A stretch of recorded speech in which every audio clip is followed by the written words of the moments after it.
Welcome back to Riders of the Dawn. This is Stu. And this is Jay. And today we're going to talk about Nuevo Skepticism. Yes. Well, let's define skepticism first. So, skepticism is requiring evidence to Say that you believe something. in order to prove something, to understand even a narrative, if you will. If you listen to yesterday's show or the day before that. Yeah, the show on narrative. So Nuevo Skepticism. It's Matt conjured up this term. Yeah. By the So way. Nuevo Skepticism is this idea that it's being skeptical of things that are demonstrably provable. Yeah. So and the thing that's kind of triggered this conversation is Stu's got a bunch of flat earthers. Yeah, right? there's a bunch of flat Earth people like commenting on my YouTube videos. Yeah, and so like this whole flat Earth thing is it's like a conspiracy theory, right? Not only is it being skeptical of science, but it's also like Being skeptical of all information that's presented to you. Yeah, You know? and so it's just crazy. So why don't you just start us off? Talk us through yeah, this. well, why do we call it Nuevo Skepticism? Nuevo means new, because we played Nuevo Flamenco, right? So like Nuevo means new skepticism. So it's a bunch of guys who kind of interact with the skeptic community, but really form their own little conspiracy community, I feel like. Yeah. And they like sometimes like the universes collide and the skeptic community is like, what? It's like, oh yeah, well, you know, we were both skeptical of this thing, which is bullshit. So why can't you be skeptical of the roundness of the Earth? It's like, are we actually discussing this? Yeah, because I've opened a science book before. Because I've flown in an airplane. Yeah. I've watched ships disappear over the horizon. Well, if you get your optics out and look, you'll see that they appear again. It's like, no, that didn't happen. I've used optics to photograph ships at sea. No, they disappear over the horizon because the Earth is curved. But, you know, yeah, so it's this new thing that says it's skepticism, but it's not. Because skepticism is believing things when there's evidence, enough evidence to believe them, and not just not believing things if there's not any evidence. Yeah, not taking things at face value. So either. I think part of this is that in order to be a skeptic, or just anyway, everyone should be a skeptic. Everyone should be skeptical of stuff. Everyone should have a skeptical approach to most things. Because people are trying to convince you to buy crap all the time. You need to be skeptical of claims. Mm-hmm. Always. Because it's good for your wallet. If not good for your psyche. Yeah. But you have to be comfortable not knowing. Mm-hmm. That's the thing. So like, okay, you know, I don't know what happens when you go into a black hole. There's smarter people than me that have great theories. No one's ever been to a black hole. I don't know it. Yeah. That's okay. I'm okay not knowing that, right? I'm okay, like, imagining it. I'm okay not having to explain every little thing, every little phenomenon in life. It's kind of like the what do they call it, the Mandela effect. It's like, I'm like, here's the probable explanation, is that it's people constructing memories that aren't true. And we know that they're not true because they don't match with reality. But I don't really know why people feel the way they feel about it. Right. And it doesn't matter, right? So, but the response to that is, well, here's an alternative explanation. It's like, the alternative explanation isn't provable, and therefore you should be skeptical of that too. Yeah. So the idea of a flat Earth is like, we're not on a globe, we're on a flat Earth, and then they have all these alternative explanations. The sun is like 3,000 feet above us and just goes in a circle around the Earth, and that's how night and day works. It's like, but on a flat plane, you would see the sun from any angle. Yeah. By definition. Yeah. Unless it's like, oh, no, it has a hood over it, like a flat, like you have to construct so many things to come up with the alternative explanation that none of those things have evidence for their existence. Yeah. Like, there's no evidence for the existence of any of those. So the alternative explanation, it's a narrative. It's just made up. But it appeals to people for some reason. It's the same thing with like chemtrails and, you know, so that's what Nuevo Skepticism is. It's like disbelieving, it's trying to disprove reality because other things are not real. The big things should also not be real, right? Right. Like the fact that the Earth is round. comments. Well, the one that really gets me is like, I ate cannabis oil for 7 days and it cured my cancer, cured my brain tumor or something. And that's like, the drug companies are trying to keep pot illegal because it's a miracle panacea, fixes everything, and it's like, come on, guys. Marinol has been available on the market for many years, which is a cannabinoid that's been used in the treatment of diseases where it's been found effective. So that's always kind of like a funny narrative to me. It's like, but they would want to sell that, right? That's the issue. I take with it is the sliver of truth to spin this wild. Yeah, it's wildness, the crazy narrative that's generated out of like some little sliver of truth. It's like, oh yeah, smoking pot really helps people with chemotherapy be able to eat. It improved their appetite. It removed a lot of the dysphoria that's associated with chemotherapy. It's like, it's a great companion treatment for chemotherapy. It's like, okay, cool. It's like, but it cures cancer. It's like, no. Yeah. Yeah. It's like, I have a brain tumor, so I have to smoke pot to keep it small. It's like, what? What? Yeah. So there's a million things like this. The flat Earth one is a really great example, though, because the flat Earth, for you to believe that the Earth is flat, everything you've told, you're basically living in the Matrix, and there's no reality. Yeah. So there's no coherency to anything that exists. Like, heavenly bodies are clearly round, but the Earth is not. But the Earth is not. The moon goes overhead, changing phases for some reason, right? It's because Fenrir takes a bite out of it every night. Yeah, and then and you can see the fade of the shading on the moon as it goes to the dark side, like the way that a sphere would be shaded with a specific. What's lighting the moon? The sun. No. Yeah, not if it's flat and it's pointed directly at the Earth. Yeah, not if.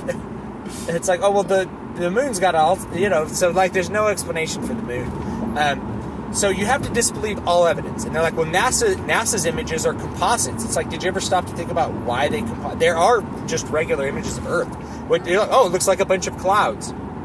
Most of the Earth is covered with clouds, like, all the time. So if you want to show an image of the Earth from space that shows the continents, you have to stick a bunch of images together that don't have clouds over them. Because there's cloud cover covering the Earth always. Right? And so that's not that fun to look at. You're like, oh, look at that planet. It's got a bunch of water vapor on it. Woo! Right?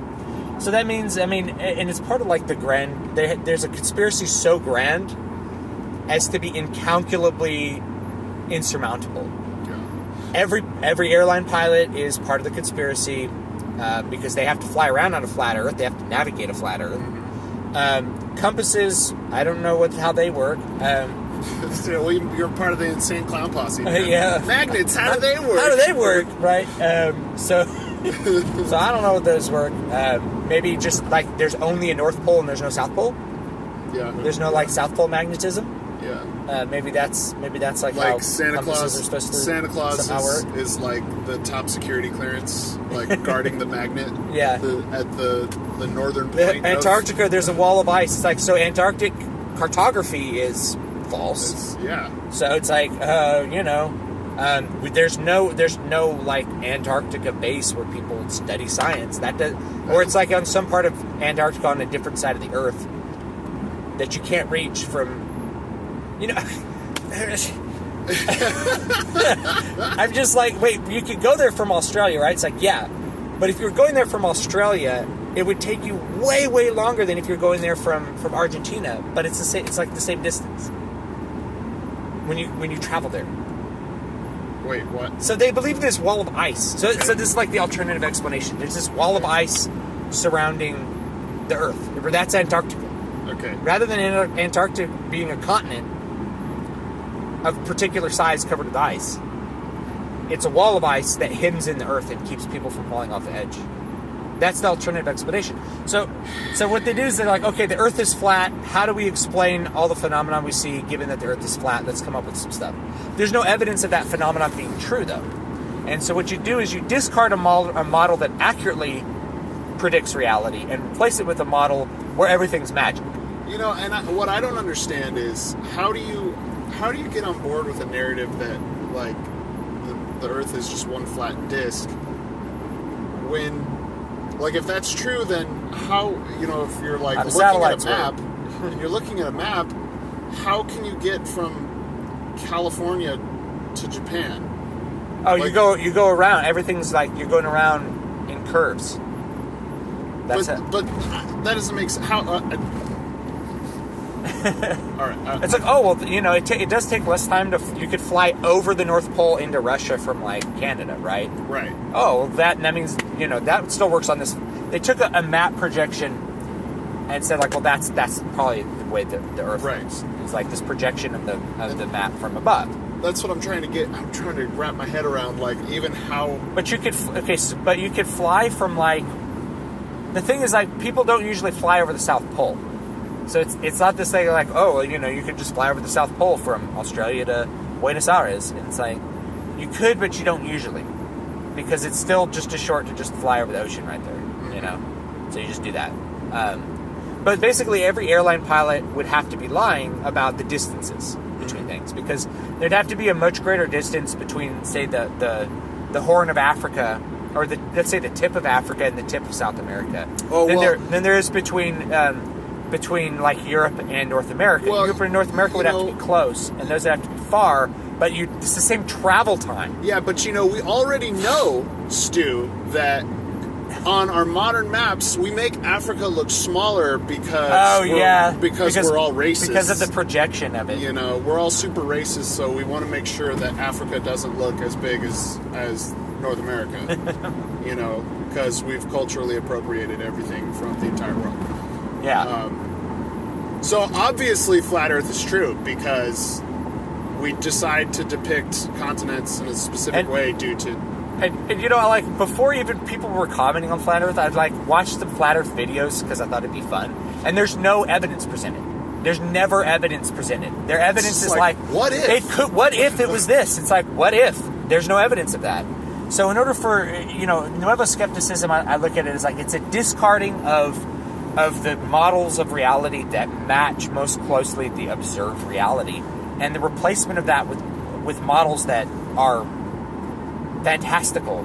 But I don't know, I haven't figured this out. I don't know what the psychological reason that people like buy into these conspiracy theories is. I don't. Well, I mean, if I were to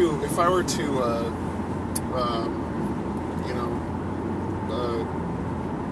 arm coach psychology here for a minute, I would say armchair. Thank you. I'm an arm coach. I'm an arm coach. If I were to armchair psychology this for a minute, I have a degree in armchair psychology.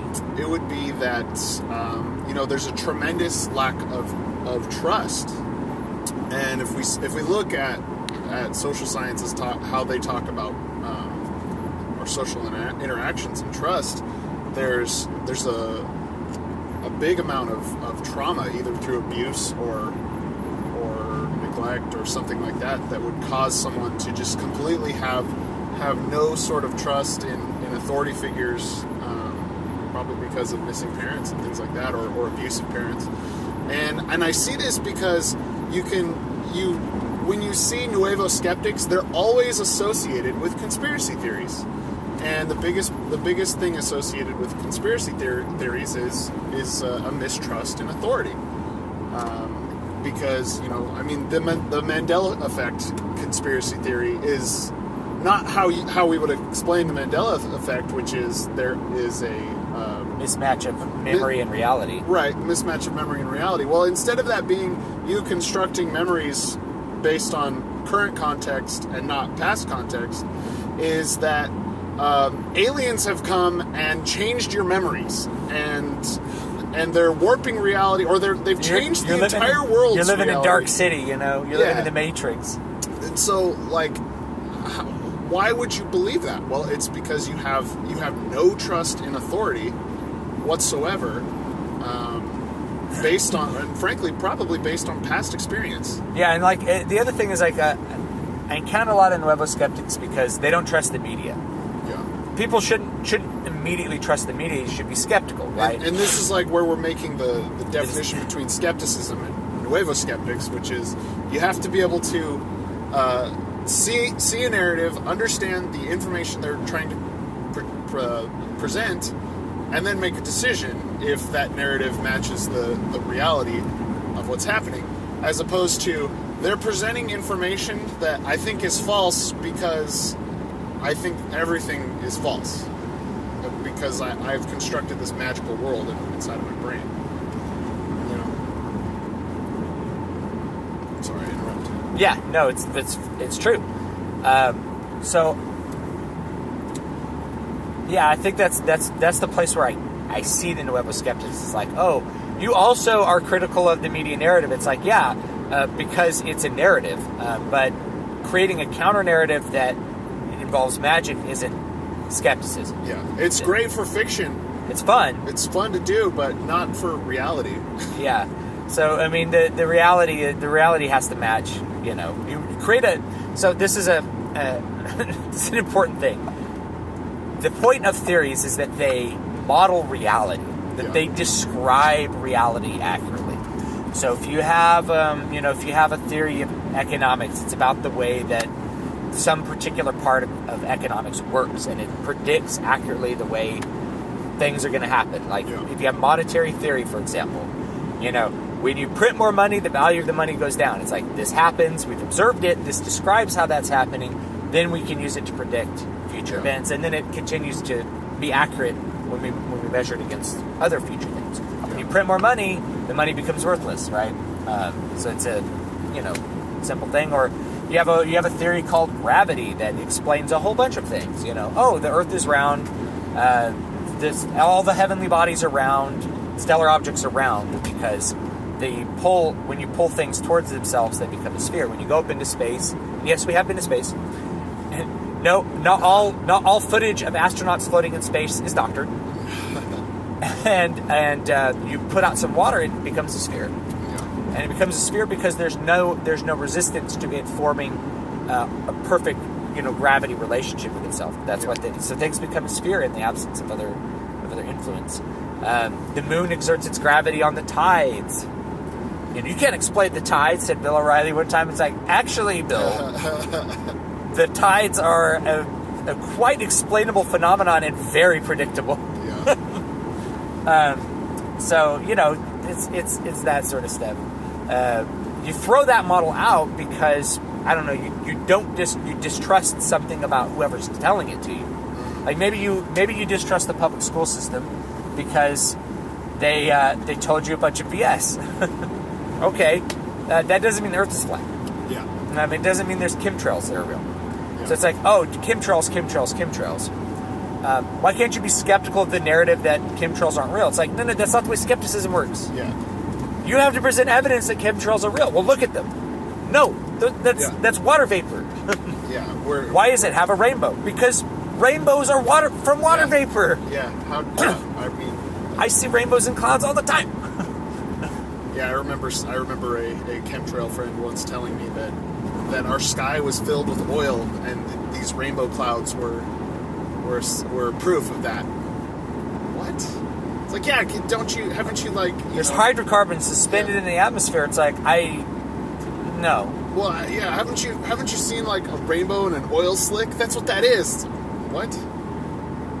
No. Have you seen a rainbow?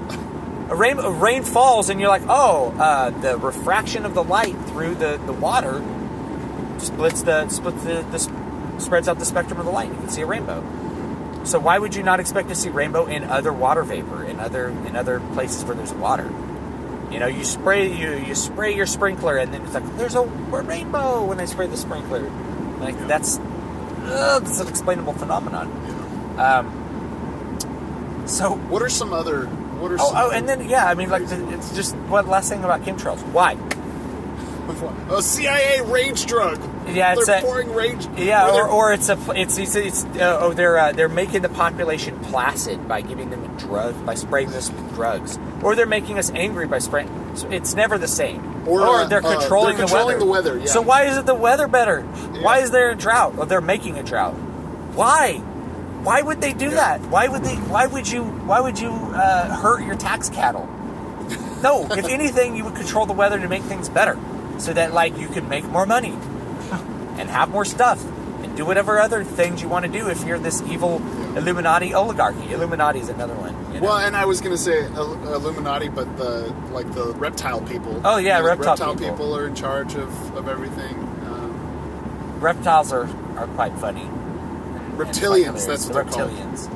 Yeah, secret reptiles. Well, and again, that's why I come back to... And this, okay, yeah. I come back to abuse, because I'm like, how can you have that much distrust in authority? And then, you know, I can't say that I have a huge amount of respect for a lot of authority, but there's definitely like a different level when you're willing to like reject reality. Yeah, so it's not that I trust authority. That might be where it stems from. It's not that I trust authority. It's that I'm presented with evidence.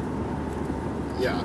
That enough people verify that I believe it. Because you can't go through life believing only the things which are verifiable to you through the scientific method by you alone. You won't be able to believe in anything. Yeah. So you have to have a certain amount of trust in evidence that's clear and diversified. And there's maybe we could do like we could do something on like how do you know if evidence is good or bad evidence? And there's a bunch of ways that you can tell that. You know, if you have a study that involves 12 people with autism that declares that vaccines cause autism, you should realize that that's not scientific. Yeah. Right? So vaccines and autism is another one. It's like one paper gets published and withdrawn, never should have been published. There's all kinds of problems with it. 20 years later, people still believe that it's true. So once this piece of information, it's like, kind of like Pandora's box. Once you open up this like mimetic piece of information, people just start trading it around and stop really believing. It's really hard to convince people with evidence because they internalize these things. Yeah.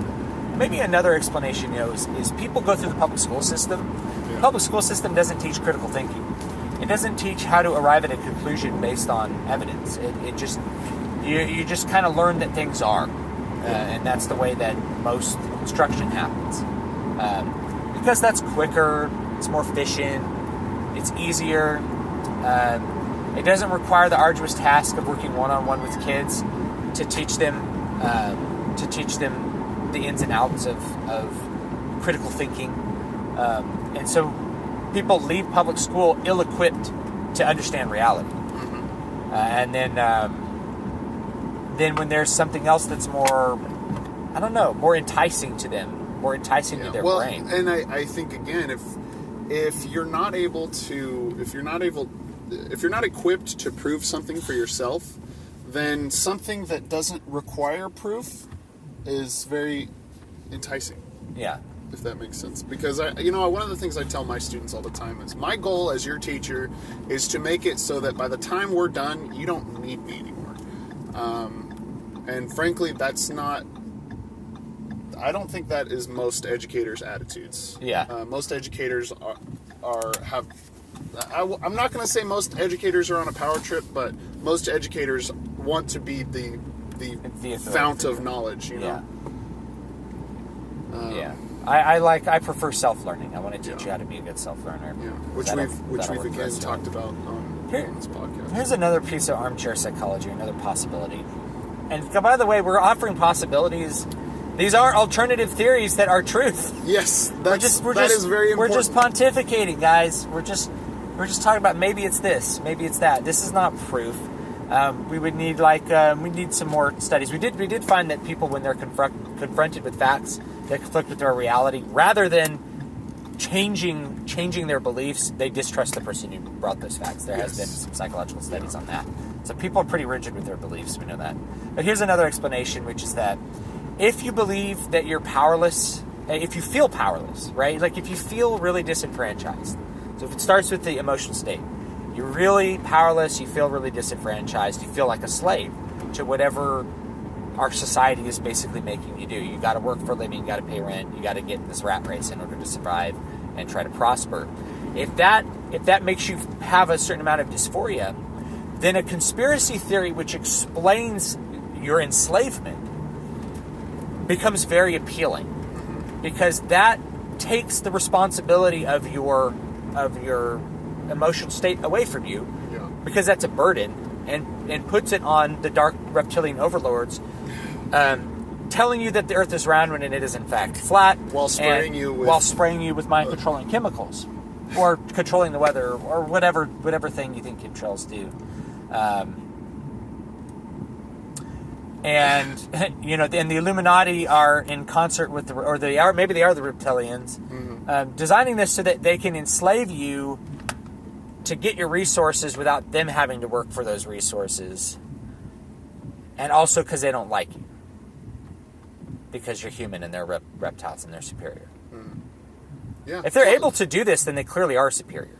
Yeah. That's all I'm saying. Yeah. All hail our reptilian overlords, able to massively manipulate the inferior human race. Clearly, the human race is inferior if they're if they're being able to be subjected to this level of enslavement. Yeah. In which case, praise Keck. It's like the cow objecting to being a slave to the farmer. So yeah, that's another possibility, is that a lot of times people create, you form your reality around you. You write the story of your reality, and people will write a story that makes their emotional state taller. So people do this all the time. If something bad happens, if you can put the fault off yourself, then you won't feel bad or guilty about having created some bad outcome. If you can blame it on another person, that alleviates a certain amount of psychic distress. In the long term, I think it's bad for you. If you go to a job interview and you're like, he didn't hire me because he's a sexist. It's like, okay, well, you just skipped the whole part where you wonder about how you could have done the interview better, or why that person how you can might grow have as a person. Yeah, how you can grow, how you can do the next interview better, and then so you do the same thing in the next interview and you don't get that job. And then you're like, then it's a patriarchy. It's a patriarchy, and sexism's everywhere. Yeah. And you just kind of shortchange yourself the whole growth process that's necessary for anyone to make progress. So the Nuevo Skepticism. Yes. We've been meaning to talk about this for a long time. It's so hard to dig into it, though, because it's like, it's so hard to explain. Like, it's hard to dig into the mind of someone that's like this. But here's the main thing. Skepticism is, you got to be okay not knowing how things work until you're convinced of them. And you get convinced of things through facts and evidence, not alternative explanations that have no evidence. Right. Or conspiracy theories that make you feel better about yourself. And it's like, now I feel secure. It's like kind of like the young Earth creationists. Mm-hmm. It's like you feel more secure in your religion, knowing that there's no like evolution and the dinosaurs weren't real, or whatever the narrative happens to be. And God put them there to trick us. So that whole set of thought like kind of serves you psychically. Yeah. I guess. Anyway, I think that's about it for today. Hopefully this has been somewhat informative and not too... I hope it was entertaining more than anything. Because a lot of these things are so wild, it's like... you can't write these stories. It's like, why don't you... I had someone's like, why don't you debunk the flat Earth? It's like, I don't need to. Yeah, the entire world has. The entire world has for thousands of years. Like, the reality is what evidence can you present to me that the Earth is flat? And then it's like, there is no evidence that is credible. I haven't seen any remotely credible evidence that the Earth is flat. And then I've seen the curvature of Earth. So now you have to you have to convince me my senses are wrong. All right, we're out of time. You can find me at davidbstewart.com, dvspress.com. You can find me at matthewjwellman.com. Check you guys later. Bye.